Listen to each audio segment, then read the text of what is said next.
how can we spot deepfake videos and protect ourselves? They will keep getting better and better and better over time. Race between creators and maybe detectors of deepfake.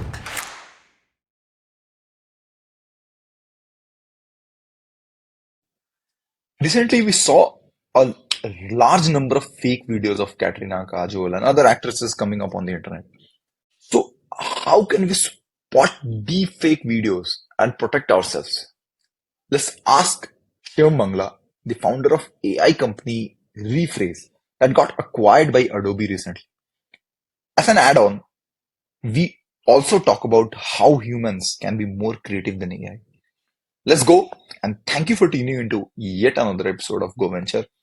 I am Pritesh, आपका host and co-founder of Ft.Shivam. मैंने startups बनाए भी हैं and बंद भी किए हैं.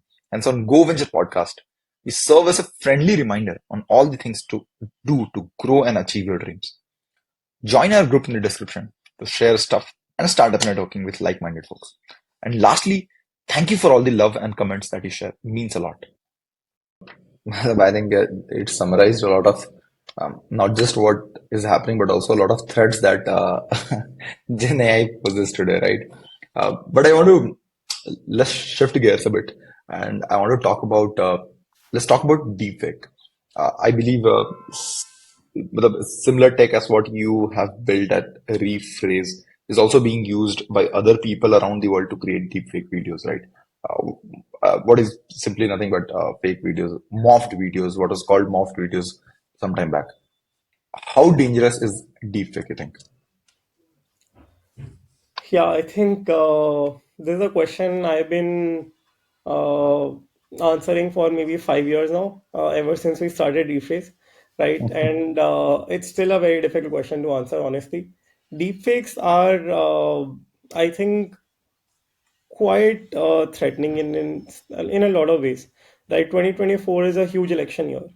Everywhere you see that, like India has elections, US has elections, a lot of countries around the world are seeing elections this year, and the rise of this technology of being able to generate a video of someone saying something that they have not, it does pose a threat. And I think it's extremely difficult to spot a deepfake, right? If you try and see, the way I think about this is like a virus, an attacker versus an antivirus, right? The virus generally tries to come up first, even though you have ethical hackers which would try to kind of fake that, like create viruses so that you can build an antivirus against it. But some smarter hacker, because like you are just trying to break it. I feel that breaking things is much easier than building. So you're trying to break the system in some way or the other. I think deep fakes that way they will keep getting better and better and better over time. So I think they will get even more difficult to spot, and they are a real threat. And I think the real solution to this is uh, kind of these distribution platforms. Wherever you see the video, they're showing you somehow that this is an AI generated video, right, in some way or the other. And Adobe Hmm. actually has taken a big step in that direction. They called it Content Authority Initiative, I think, CAI, where Hmm. they are basically getting a lot of companies to sign that every uh, piece of content, media, audio, video, it would have some metadata attached to, which would basically say that okay, this is AI generated or not. I think Google joined this initiative very recently, and a lot of companies have signed to that. I think that is kind of a real solution in my head. I think that's at least going in the right direction, and obviously, deepfake detectors can get better and better over time. But I feel that that should also happen. But I feel that the CI kind of direction is uh, probably going to be a better long-term solution. I think detectors are getting better, but so is the deepfake creation process, right? Yeah. Do you see an ongoing race between creators and maybe detectors of deepfake? Yeah, it's exactly like that virus and antivirus thing. We were one very interesting thing is that a lot of these models, when you train, let's say if I'm trying to train a model for generation, right? The way these models work is that there is already an, at least like one of the ways to create these models is to have a neural network model which tells you if the video is fake or not, right? And then the this Yes. creator Mm. model kind of understands what this model is learning. How is it able to identify that something is fake? And then it creates the next video so that it cannot detect it. That's how the model is trained, right? So if you uh, like take all the models which are trying to detect the deepfakes, this is basically like adversarial attack in some way. You can train this model, Mm. this generator model to fool all of these. And I think that's why it gets increasingly difficult to detect these. So you also mentioned, I think, the deepfake can be used. It's an election year, right? And deepfake can be used for in multiple ways. Uh, so, what do you think are the threats of deepfake in an election year this year? Well, And you this can is going to imagine, be a very heated year when it comes to elections. Yeah, yeah. yeah. I mean, you can imagine just like a lot of fake videos of all the big ministers saying something that they never did, and that impacting the election cycle also, and just like I think then indirectly people's emotions and all of these, it just like poses a real threat to democracy in a way that you can create a fake video to fool, let's say, the entire janta of that country. I think that's a big problem, right? If you see a video of a big minister saying some thing which you don't want to hear, like them promoting terrorism in some way. Let's take an extreme example. Uh, Mhm. then you would not want to vote for them. And more than that, I think that obviously like you would hate the minister, and like, a lot of those bad things happen. Uh,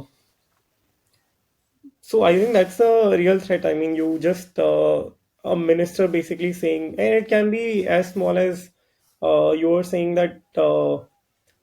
This these last 5 years were best for our economy. You can just change the best to worst, and Mhm. that just changes the entire meaning of the sentence. So that and a lot of Yep. these things, I think they pose a real threat to how people how people receive information, perceive it.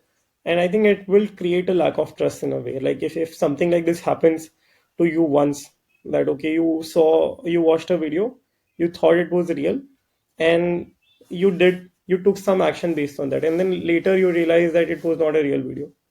And the next time you would watch a video, you would have no way of knowing that whether this is real or not. And that poses a real challenge to how you see information, how you consume information. It's basically like similar to this fake news in a lot of ways, right? Which was limited to text only. Like you would have seen those memes where someone would write a quote and write like their name. It used to have some meaning at some point in the past where you would rely that okay, if it's in writing, it's probably true. That obviously has changed. Like that has no meaning these days. And right now, today people can rely on images or videos. I think it like in a lot of places it's submitted as evidence to court because it is perceived or it is Mm. believed to be true. Now if these videos and images can be gamed, can be hacked, can be morphed, then there is no way of knowing. I think that poses like a real challenge of how you trust information, how you think that whether something is real or not. And I think again, like having some sort of chain of trust is important there. Like starting from where the video was shot or recorded, if you can embed that information that this video is not morphed in any way, and taking it all the way to where the consumer is consuming the content. Like every distribution platform should have some sort of chain that okay, this was generated by this, or I this is the source of the information, source of this media. I think Mm. that probably is like one way of solving it, and in my head right now today is the best way of solving it. Maybe someone comes up with a better I technology, and think yeah. I think gaming the system for larger political, social, all of that has been already happening. If you look at I think deepfakes are the biggest cybersecurity threat today, right? If you can replace a face with another person's face with technology, you can provoke or kill warfare or create warfare like situations like there was a fake video of Ukrainian president calling their soldiers to surrender and come back, right? Deepfakes are being used to target celebrities and public figures.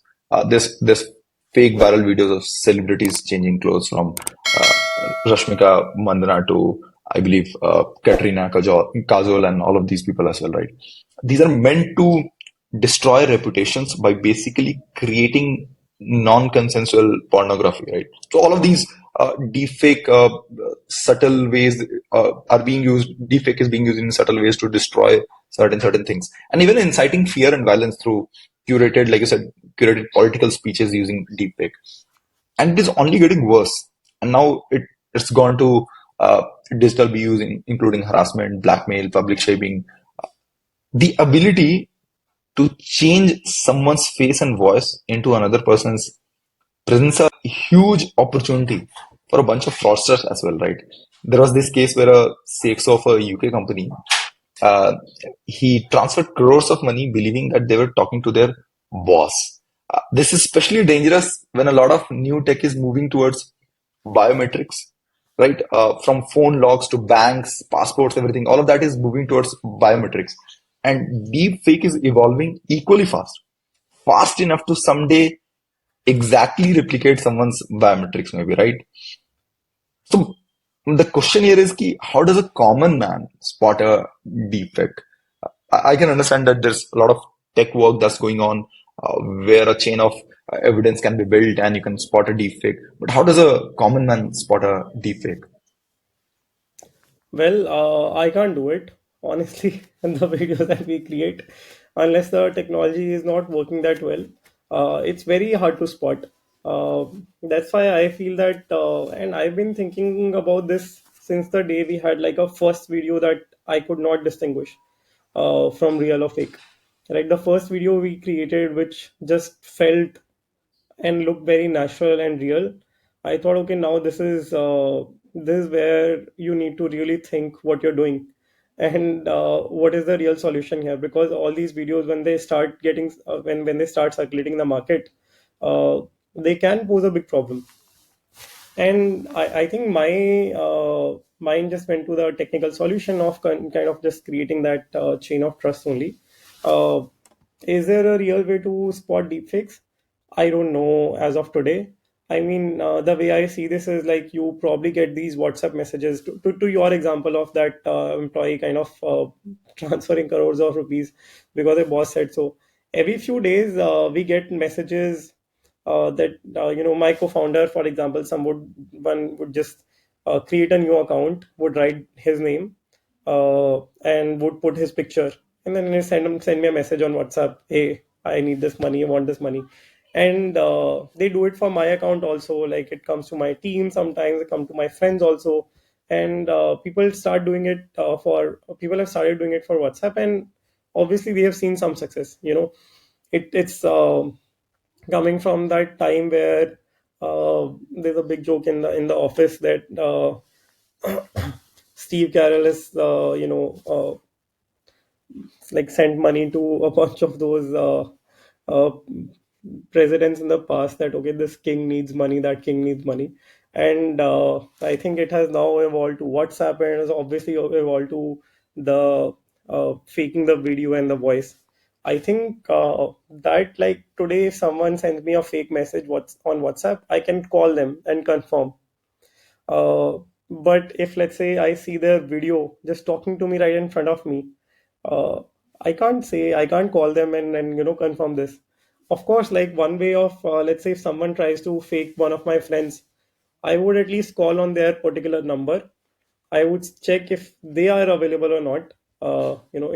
If my friend is actually asking for that money, because let's say if let's take a case if you are a hacker, you try to fake my friend's identity, you get on this call, and you take that face and take that voice, and now you are asking me for something, some money, let's say.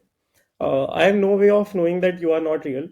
But the only thing that I know for sure, right, the authentic information that I have is that this is my friend's phone number that he gave me. So I would call on that number and confirm from him, is this really you? And are you asking for this? I think that's probably like the only way today. But looking at the video and being able to tell if it's fake or not, the only way you can do that is if technology has not gotten there. If the technology is not great. But in the videos that we have created in the past, some of the videos are really, really good. Not 100% of them. A lot of them you can tell that okay, there is some morphing there going on. Uh, but I think for a common person, extremely hard to tell.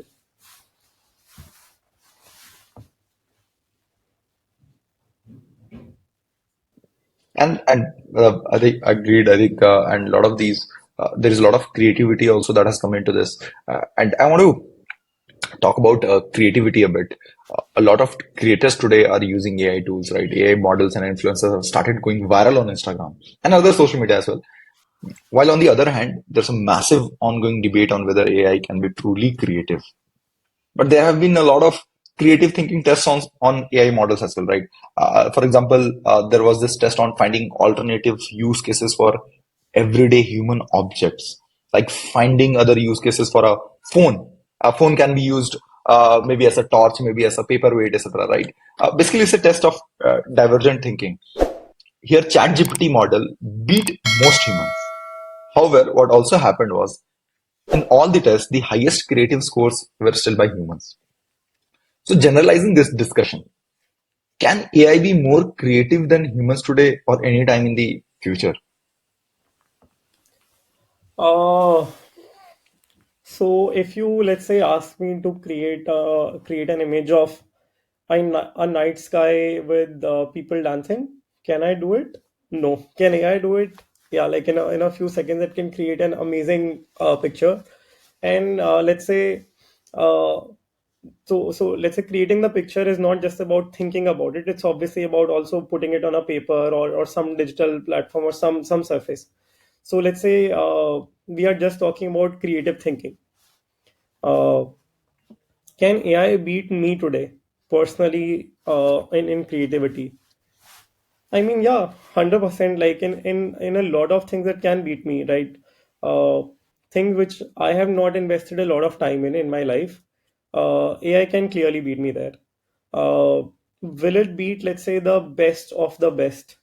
Like exactly you said, right? But the highest scores were still by humans.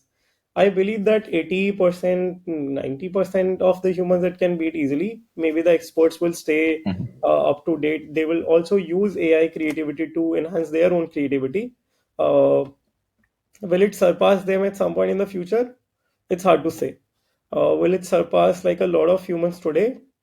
Uh, I think it does. I mean, even today, ChatGPT. I do brainstorming with ChatGPT regularly, right? I have even like on personal account, I have obviously like taken a plan.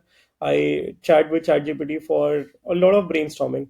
uh, where to go, what places to go, how do I think about this situation? I'm in this, let's say, work situation with a colleague. How do I deal with this? How do I think like this person, right? I would ask, if I were in this situation, how would this person think about it? Or exactly this also, like I had asked this specific question to ChatGPT. We had two friends hanging out. What are the things we can do, right? 20 things we can do on a Friday night without a lot of resources. And obviously, it had amazing answers that I did not think of. Some of them, you've obviously like gone through it in the past at some point, but at that moment, does it click? Not always. And even for simple things like that, I think AI is creative. Can it surpass? Very hard to say. I keep hearing about this Q star from OpenAI. Nobody knows what it is, but they're saying like it's Hmm. really, really good. Maybe it surpasses. I think a lot of new things are coming up, man. Like you start this. There's Sora. Sora is, I think, as good as, or maybe even better than 80% of the people in the video domain today, right? I don't know, man. Again, we can go on and on about creativity, but there's also this question that AI is a threat to humanity. and there are a lot of people very vocal about the fact that does have the potential to destroy humanity. I want to hear your thoughts on that. What do you think AI is a threat to humanity? Uh, I've been thinking about this question for a long time. I don't think I have a real answer. I don't think there is any special insight other than what people are saying, because again, like all kind of views have been presented by different people. Uh, I believe for the time being, at least, it's a co-pilot or a partner. In the future, will it surpass? Very hard to say. I mean, uh, logically, if I think about it, can it have more intelligence than, let's say, most people? Uh, I think, I mean, it can. Even today, it would be intelligent, let's say, than 5-year old at least. For a lot of things, at least it'll have the right answers. Intelligence, again, like, is a very ambiguous term. I don't know, like, how people define it. In a lot of ways, that is also different. uh, but will AI present a threat to humanity? I mean, I have read articles on it, where people have compared, let's say, AI is what human is to AI is an ant to an human, right? So as a human, you don't go around and kill ants or mosquitoes, but if they present a problem to you, then you kill it. And that's what people like give the similar argument to for AI. But it's very hard to tell. I think today it's an assistive technology. I also believe that humans will still have control of controlling the AI. I mean, you would have seen that job on Twitter is a joke, which is a kill switch kind of a job. Someone who would just destroy all the servers of OpenAI if something like that comes up. I think the larger problem is a human who has this powerful technology and them being a bad actor and using it in a bad way. I think it just kind of accelerates and enhances everyone's capability, including bad actors. I think that is a more real threat. I think there's been a since you mentioned the kill switch part, there's been a brilliant experiment of that as well. I'll just talk a little bit about it. So there's this chat GPT replying on the fact that okay, if there's a kill switch that can kill you, how do you control that? And then goes to present a lot of excuses, and there's an aid to humans and all that, and people trick it into saying things. Then it goes on to present a very elaborate plan where it says that okay, what I will do is that I will get into a lot of people's systems and I will steal a lot of their personal information and I'll keep it stored somewhere, right? Especially for people of certain importance and certain power, right? And what I'll do is that as soon as that kill switch is pressed, I would have a lot of these mails pre-scheduled or on a cron system, right? Going out to these people, okay, that I have your personal information, you should be getting me back on, otherwise all of that will be released to the internet. So that's a crazy way. I think AI is creative in its own way to prevent its own doom, right? I think the only time will tell where the world is headed. I believe the AI human and ant comparison was brilliant, and I will close it at that. But I think, Shivam, one last bit that I wanted to understand. I run this company Function Up. We are in a tech platform, and what we have been seeing is that there's been a massive AI wave recently, right? People are spending like crazy on AI degrees, and so this might look like a very lame question, but something that we get every time. So there are all the learners out there, and for all of them, how much does an AI engineer make? How much does an AI engineer make? Well, how much does a software engineer make? Even that question is very hard to answer, right? But seeing what OpenAI pays, I mean, OpenAI pays up to $1 million to some of them. Obviously, it's not $1 million in cash. A lot of it is equity.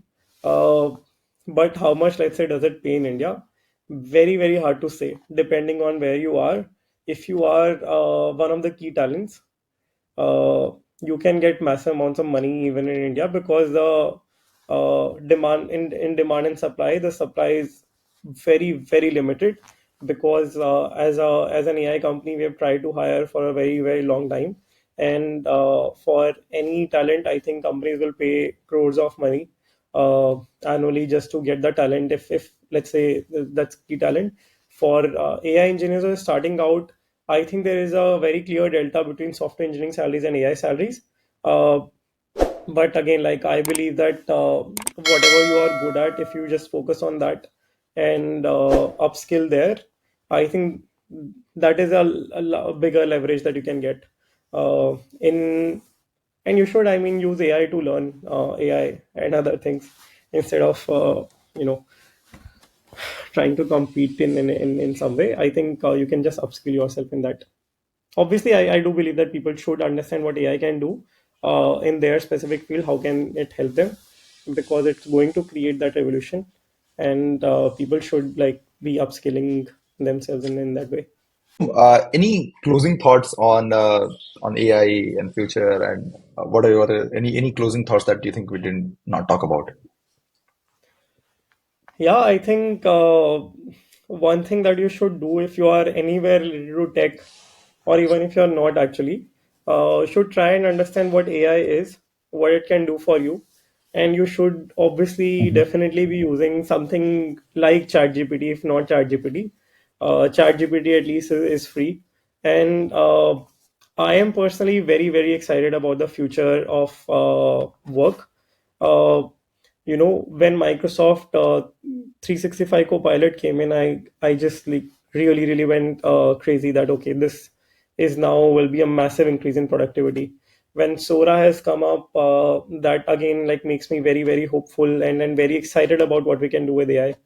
I think that has been like one of the very key learnings and actually a big relief in after the startup acquisition, that now instead of stressing about what OpenAI can do, oh damn, they released Sora now, what do we do to compete with Sora?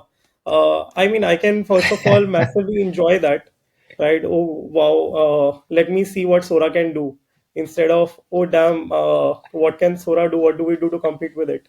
Uh, Obviously, like I have some of that at Adobe, but now with Adobe, there is a larger army, the more people involved, we have more resources, so we can tackle that problem and be excited about what is going on in the world of AI.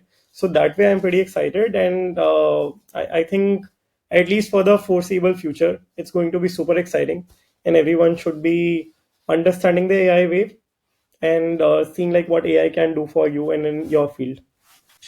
Awesome, man.